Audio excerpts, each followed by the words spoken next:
Je fais une tentative de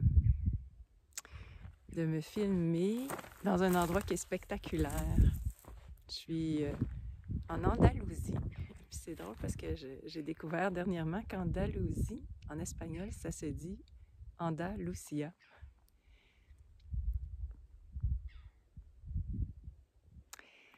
Et je trouve que c'est un endroit tellement approprié pour parler de la vie.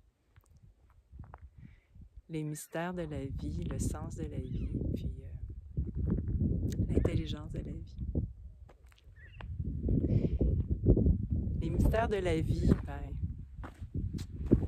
qu'est-ce qu'on fait quand on est devant un mystère de la vie? On essaye de l'interpréter, de l'expliquer. Ça prend beaucoup de sagesse et d'humilité pour reconnaître que ce qu'on en pense, ben, c'est une idée. Ce n'est qu'une idée. Probablement qu'on saura mieux.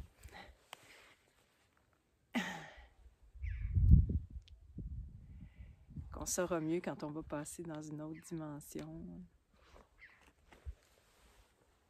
Mais sur ma route ici en Espagne, j'ai croisé un certain nombre de mystères. En tout cas, ça l'est pour moi. Et puis, vous en avez sûrement en tête, vous aussi. Bon, évidemment, ici, le sol est vraiment... c'est une région désertique, c'est de la roche, c'est des montagnes.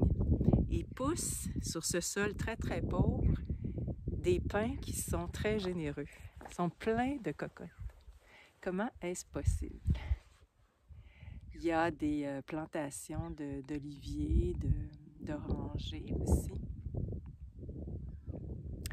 J'ai aussi vu, je me suis baignée dans une source d'eau chaude. Ça aussi, c'est un genre de générosité de la terre. Et je suis tombée sur une procession de chenilles. En passant, je vais vous mettre des photos sur mon site. Il y en aura beaucoup cette fois-ci, des photos, des vidéos. Parce qu'une image vaut 1000 mots. Alors, vous allez comprendre ce que je veux dire par procession de chenilles. Ah, je suis tombée aussi sur un sol qui était couvert de coquillages, qui étaient intacts. Dans une région comme ici. Qu'est-ce que ça faisait là?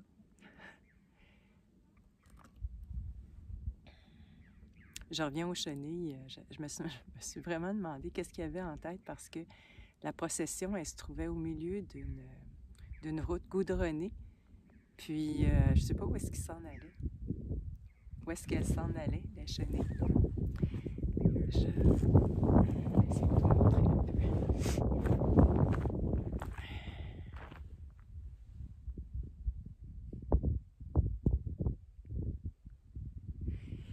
De façon générale, je me demande ce que les chenilles, ce que les animaux et même les végétaux, ce qu'ils ont dans la tête, c'est une expression, là.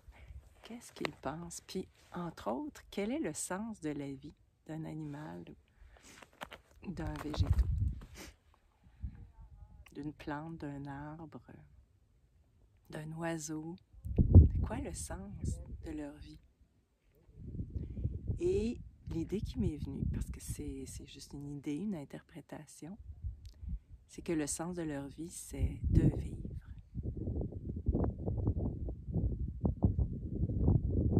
Et je me suis dit que le sens de notre vie, c'est peut-être ça aussi, simplement de vivre.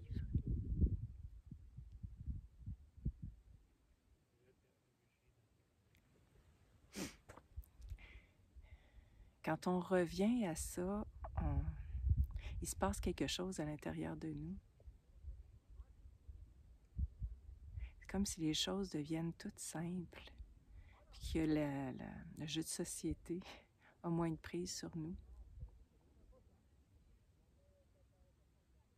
Tous ces désirs qu'on considère comme étant des besoins, ça devient moins important. Je me souviens de la période où on disait bon, c'est pas suffisant de vivre, il faut s'épanouir. Et j'ai embarqué là-dedans.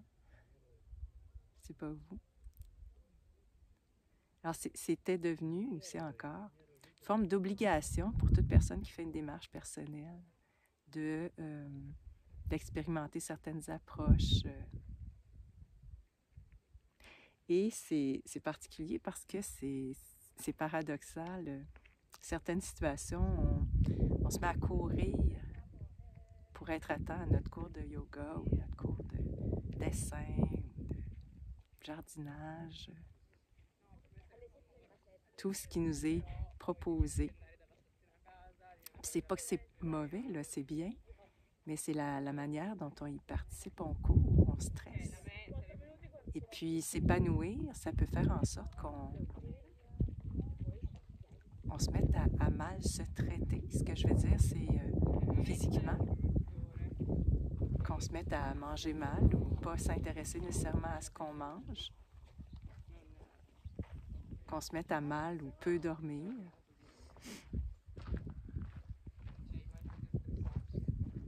Alors pour moi, c'est cette période qui était récupérée par le New Age.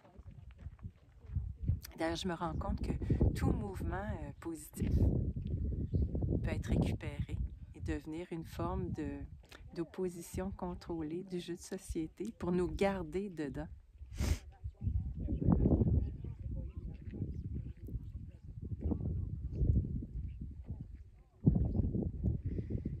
Donc c'est bien, mais jusqu'à quel point on ne s'est pas éloigné de la vie elle-même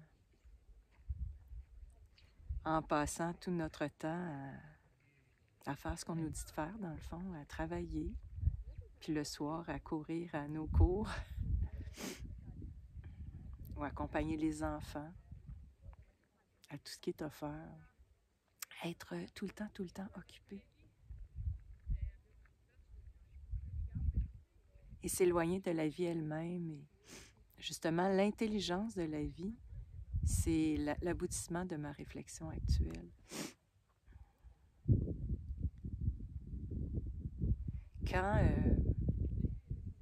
Quand j'ai pris conscience qu'il y avait un certain nombre de mensonges qui circulaient, bien sûr dans les médias, mais aussi dans le monde scientifique, je me suis dit, mais qu'est-ce qui reste?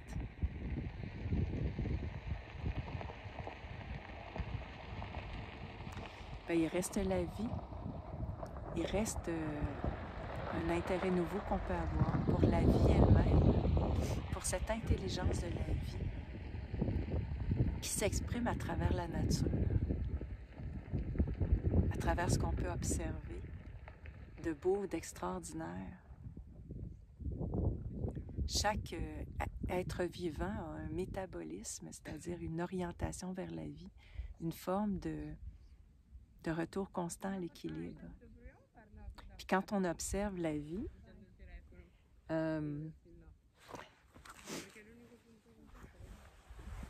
on remarque qu'il y a des cycles constants.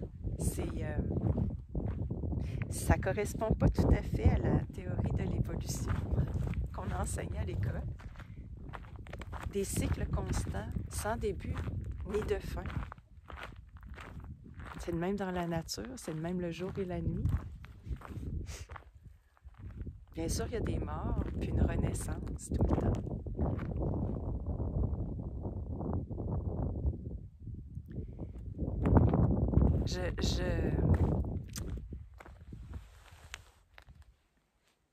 Je trouve que quand on se tourne vers cette intelligence-là, qu'on essaye de la comprendre, qu'on s'y intéresse plus que d'essayer d'avoir un diplôme, un travail valorisé par la société, une étiquette, une maison luxueuse, un char de l'année, toutes les bidules qui sont vendus. Qu'on essaye de se tenir au courant de toute l'actualité politique. Comme vous savez ce que je pense qui est un vrai show. Ben, quand on arrête de s'intéresser à ça, puis qu'on se retourne vers la vie, on revient vers soi aussi pour essayer de se demander, bien, notre être entier, pas juste notre intellect, là, notre être entier, bien, qu'est-ce qu'il ressent? C'est quoi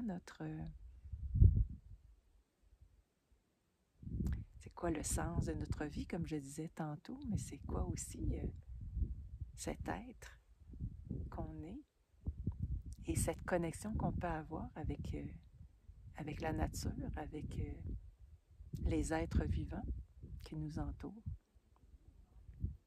Je sais pas ce que vous vivez, mais j'ai l'impression que cette vie, elle nous donne confiance. L'intelligence de la vie, elle me donne confiance. Elle me réconforte. Elle fait que la peur a plus d'emprise sur moi, beaucoup moins en tout cas sur moi. Ces peurs qui sont véhiculées.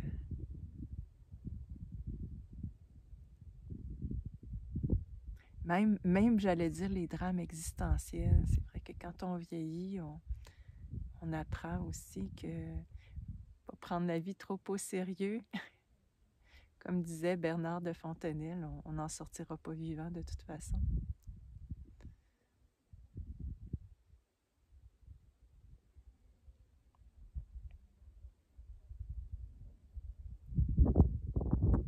Je crois que se retourner vers la vie, chercher à être en connexion, c'est vraiment une émancipation.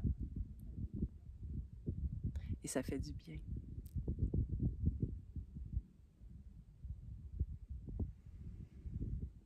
Ça donne confiance. Voilà ce que je voulais vous dire aujourd'hui.